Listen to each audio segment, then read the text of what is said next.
Hello and welcome to Teach Inspire Today. I am your host, Debbie Majher. I am so glad you joined us today. And my hope is that you will be inspired, feel like you've learned something, and that I'm here to help you live financially free. Today's episode is called Your Financial Journey, a Roadmap to Peace.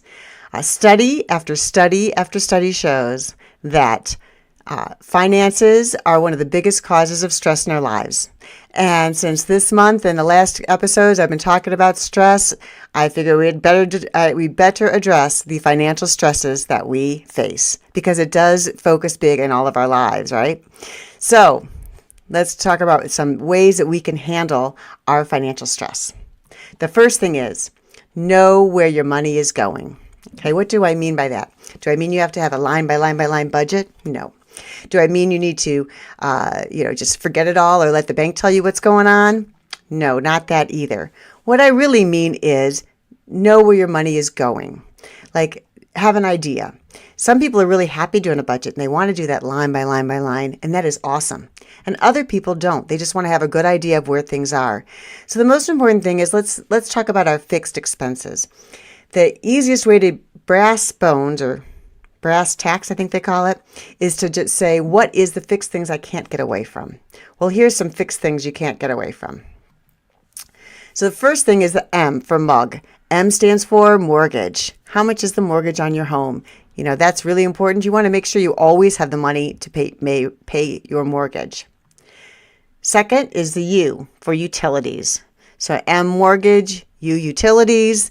Make sure that you can pay for all those things that are in your house, right? And the third one, the G, is for groceries, right? So we've got our mortgage, we've got our utilities, we've got our food set. We are all set, right? That's our basics. That's like the fixed expenses that you always want to make sure.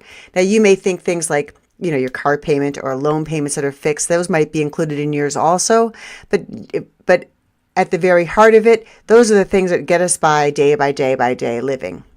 The second question then is to say, well, what's left at the end of the month? Do I have something left at the end of the month? And that's really an important question. Or how much do I have left at the end of the month that maybe I could purpose it towards something that would be toward my future or towards something else or paying down something. What's left at the end is a really important thing. Are we going paycheck to paycheck, or do we actually have some money? Or should we have some money, but we're still going to seem to be going paycheck to paycheck? And if that's the case, then there's some things you can do to address it, right? You can say, well, what can I save on? What don't I need? I just keep thinking, so much of our lives now are based on subscription after subscription after subscription. They say, just sign up. It'll be this much per month, and we're going to take it automatically out of your checking account. And, it is a fantastic thing for things that we really need, like insurance payments and things that you don't want to make sure that you don't ever not pay because you don't want to lose them. But, do we really need to have a subscription to every streaming service that's out there, plus all the streaming music services that are out there and all those other things that come on, gaming things? There's so many ways that we get hooked in and then we stop doing them, but we're still hooked into paying for them. So I do suggest every 6 months or so, you look at all those subscriptions and see, am I really using them to justify this cost that they're charging me? Because I know they all get you in with those little costs, but those little costs, times 10, times 100 are big costs. So I think it's really important that we check those things, especially if you're looking at your finances and saying you want to save more. And of course, it always goes to what is most important to you, right? Make your choices on whatever you're doing in your life based on what's most important to you and your values and what comes the most important things in your life. Make sure those things are what you make time for and you make your money for, right? All right, so that's number one. Number two, how is your money taxed? Now, I can spend an hour on this or more going over how is your money taxed, but I wanted to address that on this one because a lot of times I realize that I talk to educators that, you hear all the numbers and the letters and the things like that are out there and ways to save and things that you should or should not be doing. But no one ever really sits down and says, well, this is why you want to do this sort of a savings versus this sort of a savings. And these are the benefits of this one, because all the funnels are good. Now, there isn't like one bad way to save money, but you want to make sure you know how your money is being taxed. So what I look at is I look at funnels. And the reason I like funnels is because, you have the top, and then the top things go in and they come out the bottom, right? So the first one is our tax deferred funnel. And this is usually the one that most people have heard about and most people know. A tax deferred funnel has things like the 403B in it and pension money, 401k money, IRA money. We call this money qualified money, meaning it has not been taxed. So this money goes in the top of the funnel, and it comes and it works its way through our funnel. And at the other end, when you go to take the money out, it's all going to be taxed. And it's going to be taxed at whatever rate you're at when you take it out. So that's called tax deferred. Its great advantage is that the money you put in plus any money that you're earning is all going to be tax deferred. You don't pay taxes on it until you go to take it out. So it can accumulate. Sometimes it can accumulate for you faster. And that's why people will like those. And that's why people will use things like 457 plans and 403 plans. The second funnel is your taxed funnel. Tax funnel is your things like your regular savings account that you might have, your any investment accounts that you would have, if you have any kind of rental money that comes in from homes that you own, they pay rent to you. That would all can be considered non-qualified money instead of qualified money. And what that means is that you're only going, when it goes in the funnel and it comes out and you go to take it out, the only thing you're going to be taxed on is the gains, how much you made in the gains. So the money goes in and it's just taxed on the gains. So the tax deferred money, that goes in, it's taxed on all of it's taxed. Here, only the growth is taxed. And then we have one more funnel, and this is my favorite funnel because it's the tax-free funnel, right? These are all going to have some rules around. If you obey the rules and you follow the rules, then you'll be able to. It'll be tax-free money for you. And these things are things like your Roth IRA, your if you have an HSA, 529 plans, cash value life insurance. All of these things go in the top of the funnel, and you put the money in and you follow the rules that they have. So when you take out the money according to the rules, it is all tax-free. You're not taxed on the growth. You're not taxed on what you started with. It is all tax-free. So there's those three funnels.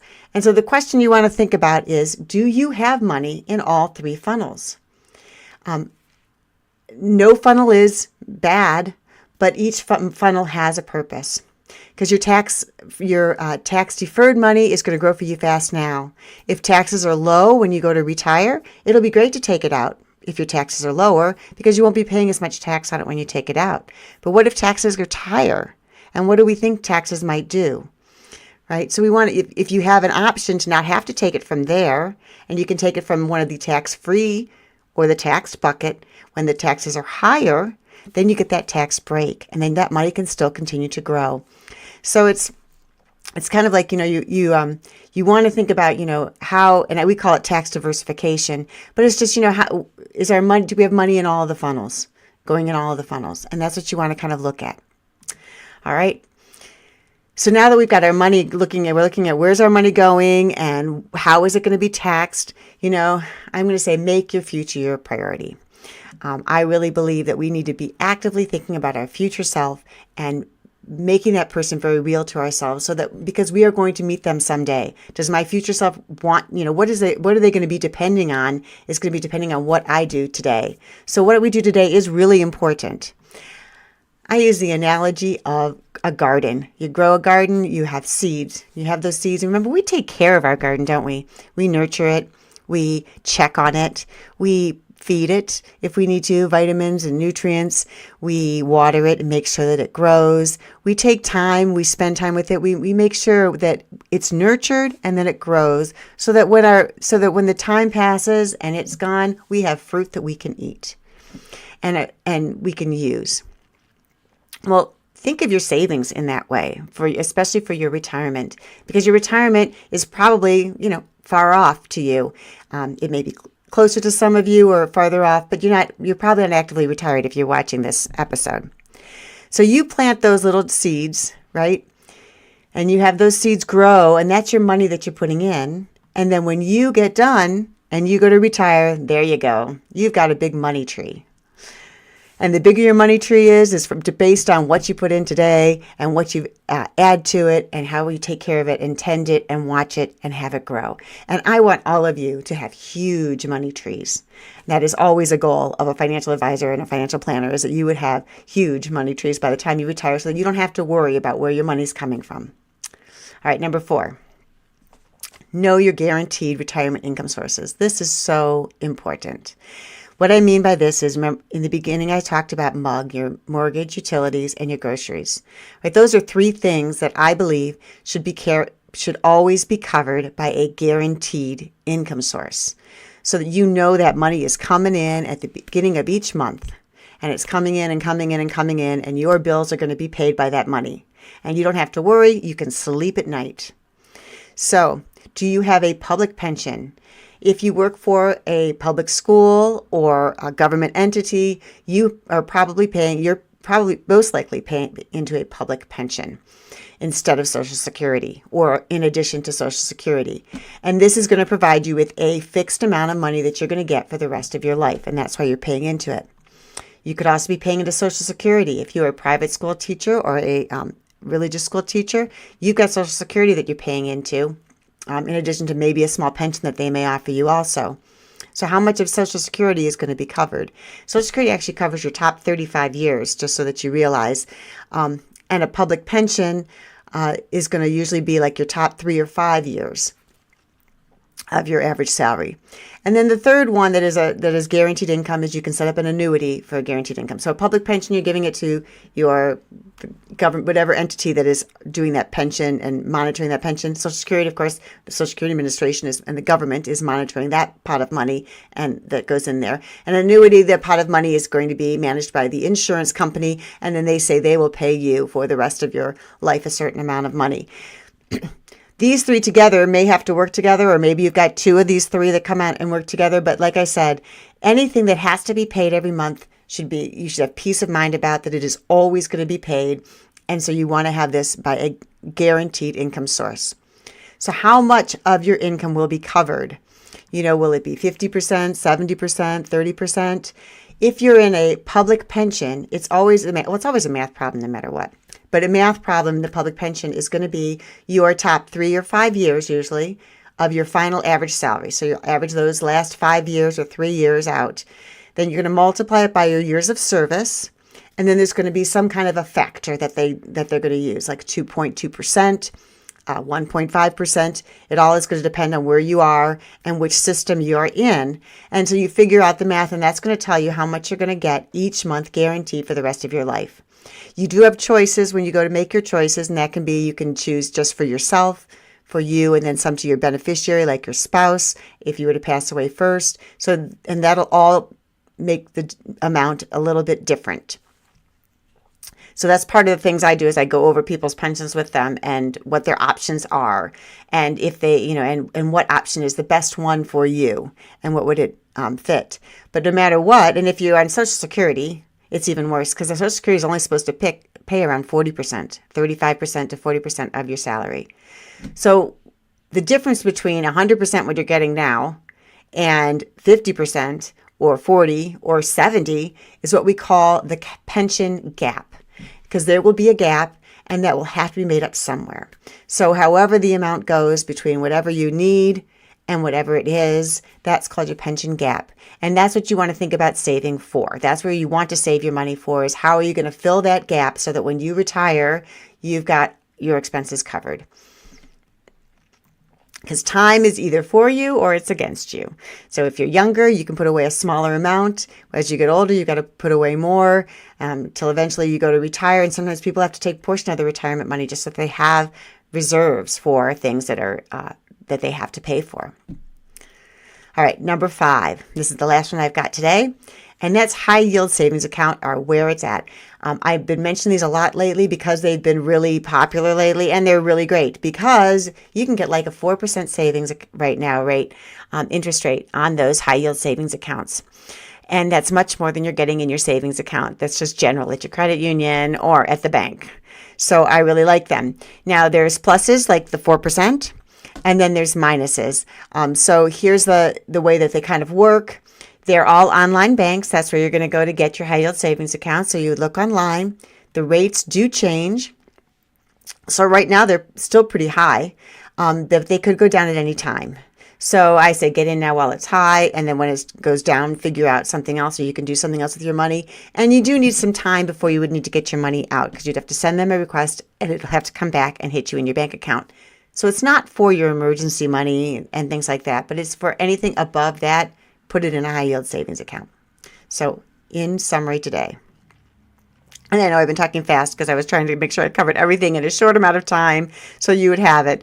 But here's what we know. Know where your money's going. Know how your money is taxed. Make your future your priority. Know your guaranteed income sources and think about a high yield savings account. Well, if you've made it all to the end, I thank you very much.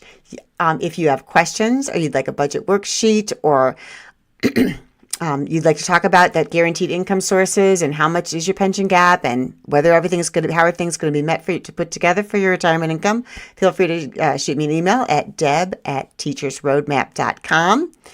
Come back the second and fourth Thursday of each month for more insights to teach and inspire. And thank you again for joining us again. I am Debbie Majher. I am your host each week, or every 2 weeks, for this Teach Inspire today. I hope you have a wonderful rest of the afternoon and a wonderful rest of the week ahead of you. We'll see you next time.